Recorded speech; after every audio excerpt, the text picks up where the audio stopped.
mga vendors bidagsa sa buhatan sa Commission on Elections COMELEC sa Dakbayan Sugbo aron bukuha og voter certification.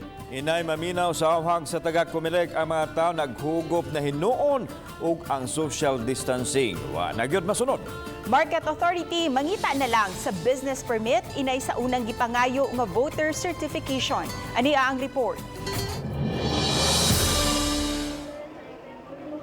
Ingon ini ang sitwasyon sa gawas sa buhatan sa Commission on Elections sa Dakbayan sa Sugbo kaganinang buntag. Kasagaran kanila, mga vendors nga mukuha og voter certification nga gamiton nila sa pag-claim sa ilang financial assistance sa Cebu City government. Ang senior citizen nga si Felipa, alas 5 pa kuno migikan sila dapit aron magkakuha sa requirement. Nasayod siyang delikado apan na mahala na lang basta mahuman ang iyang tuyo. Ingon usab nini ang katarungan sa uban.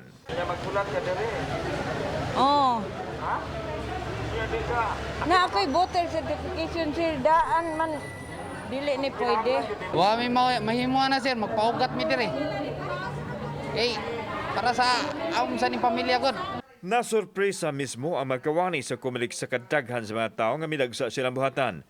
Gipasabot nila nga dili ma-accommodate ang tanan kay limitado lang ang ilang maatiman tungod sa health protocol. Apan wala kuno maminaw ang mga taong inay nagtapok na hinuon sa gawas. Tanan vendors nanganhigid diri sa among office and naglisod mi og kanang pag control nila. So mo na among gi-cut off as of now para mas dili mo daghan. Nakahukom ang COMELEC nga ipaagi na lang sa appointment sa ilang social media portal ang pagdawat sa mga tao diin kadtong maka-appointment lang ang ilang maproseso. Karon sa registration ni balik na mig appointment ang certification ni dawat lang gyapon mig walk in kay ang uban manggod kay kinahanglan on that day. So mo na among gilax gamay and then wala mi nag-expect na ingani ang mahitabo today.